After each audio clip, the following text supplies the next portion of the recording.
It's Good Friday. Sunday's coming.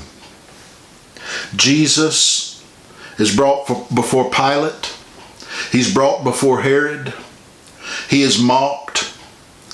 He is beaten beyond human recognition. Peter, before he's actually beaten, when he's brought before the high council, Peter actually denies him 3 times. It's amazing that after Jesus was raised from the dead, he turns to Peter and he says, "Peter, do you love me?" 3 times he said this. Just as 3 times Peter denied him, Jesus had prophesied that he would do that. 3 times he said, "Peter, do you love me?" He restored Peter. The same man who denied Jesus. Maybe at some point you feel like that you have denied Christ. You know what his heart is to you? It's to restore you, just like it was to Peter. The same man who denied him 3 times.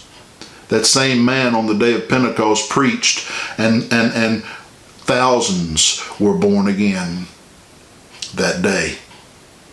Jesus is mocked. We see Judas, who realizes, I don't know if he realized when he betrayed Christ. All he was thinking about at that point was money. I don't know if he even realized what was going to happen, what could happen.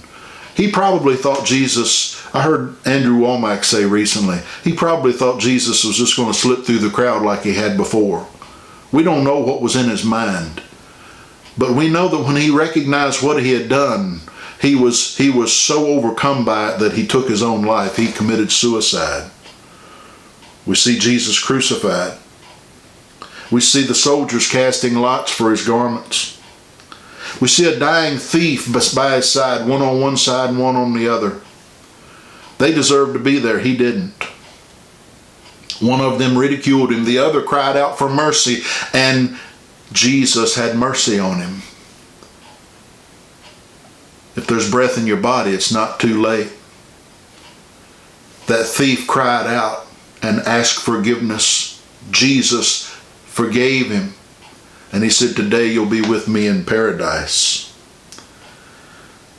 Then Jesus cries out, having hung on the cross, having been, when they were hanging on the cross, when the Romans were crucifying someone, one of the ways that they would hasten their death was to break their legs so they couldn't push up to inhale. And they were about to break his legs, but Jesus is hanging there, and there was a prophecy that said that not a bone of his body would be broken.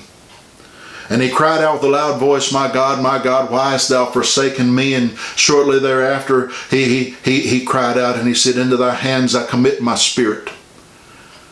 And he breathed his last. The soldier, realizing that he was already dead, didn't break his legs, but rather drove a spear into his side, and it says, out of this side blood and water flowed.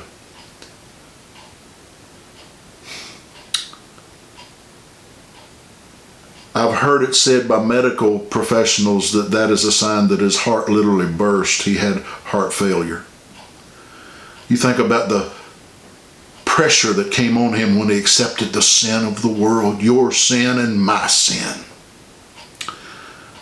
That's our Savior.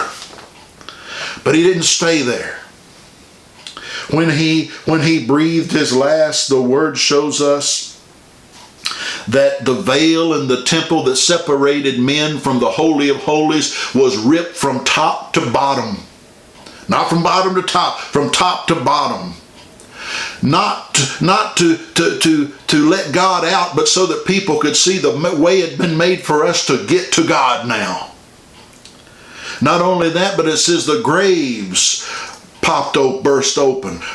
We can see the miraculous. The earth was shaking and it grew dark. It grew dark as if there was a solar eclipse. It grew dark, and the centurion who was there by the cross said, "Surely this is the Son of God."